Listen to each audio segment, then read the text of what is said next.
Right now, it's the next morning. Unfortunately, the trail cam didn't manage to catch anything. I think I had it at the wrong angle or something, but it's kind of redundant because there's tracks everywhere. Let me show you. These look like fox prints to me. These are much smaller than my dog's footprints, so it looks like the hares or the rabbits aren't that safe here after all. Now I'm hopeful that these long marks here are in fact not hare back legs.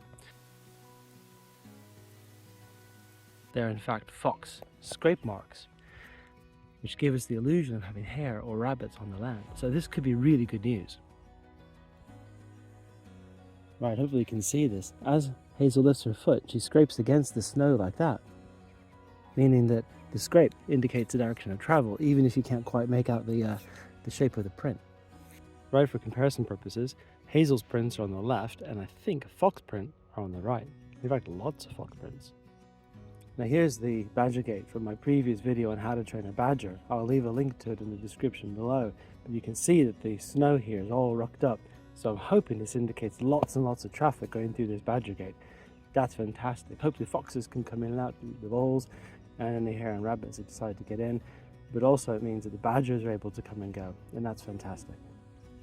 I thought this was a good opportunity to show you one of the difficulties of making a field properly secure against rabbits and hare. If you have a gate, it needs to open, that's the whole point. So you can't really have the rabbit netting lapped onto the ground in quite the same way.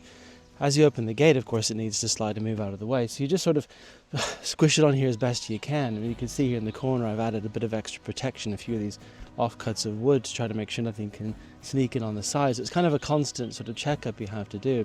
So we need to go around and make sure that all the other gates are as secure as we can make them, so nothing's sneaking through. I came across this really amazing bit of ice. It's called hare ice or ice wool. It's caused when a fungus called Exidopsis effusa is munching on the wood. When it freezes, it's just below freezing and the humidity is quite high, it causes the ice to come out these long thin filaments. It's really amazing and it does look for all the world like hair made of ice.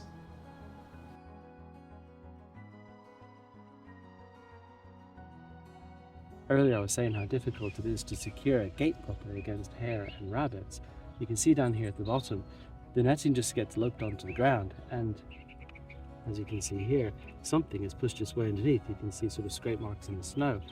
Snow is incredibly helpful for doing this sort of detective work, but we need now to have some way of securing this against the ground, either a long piece of wood or perhaps some stones, but we need to make sure that nothing can get underneath here and that larger things like foxes and badgers don't lift it, creating a nice opening for rabbits and hare to get in, because that's obviously a huge problem.